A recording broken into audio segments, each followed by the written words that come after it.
ዙህድ የሚለው ቃል እንግዲህ እንደ ቋንቋ ማነው ሲታይ ዙህድ ማለት አንድ ነገር አለመፈለግ ወይንም አንድ ነገር ማነው መተው።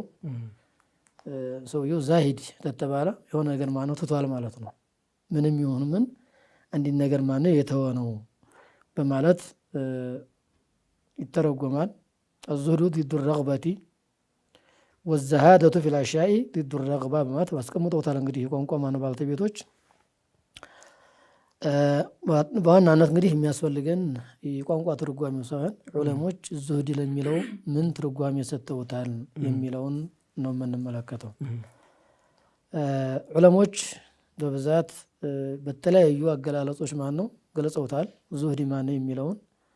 ግን በዋናነት ያው ሐሳቡ ቃላቱ አቀራረቡ ማነው አገላለጹ ማነው ቢለያይም በዋናነት መልእክቱ ማነው ተጋጥሞ ይገኛል ይላሉ።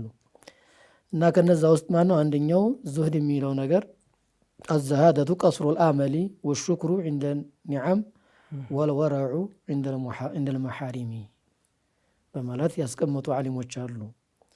ተስፋን አጠር ማድረግ ብዙ ጊዜ ማነው ቆያለሁ፣ ብዙ ጊዜ ማነው እኖራለሁ ምናምን የሚለውን ነገር ይሄንን መግታት ማሳጠር ፍላጎቱን መግታት ነው። ብዙ ቆያለህ ማነው ብሎ ማሰብ ያለበት የሚመስለው ልጅ ለዛ ለሚሄድበት ሀገር ሩቅ ስለሆነ ለዛ መስራት እንጂ ቀስ ብዬ እደርሳለሁ ቆያለሁ ማነው ካለ ሰውየው ኸይር ስራ ከመስራት ወደ ኋላ እንትን ይለዋል።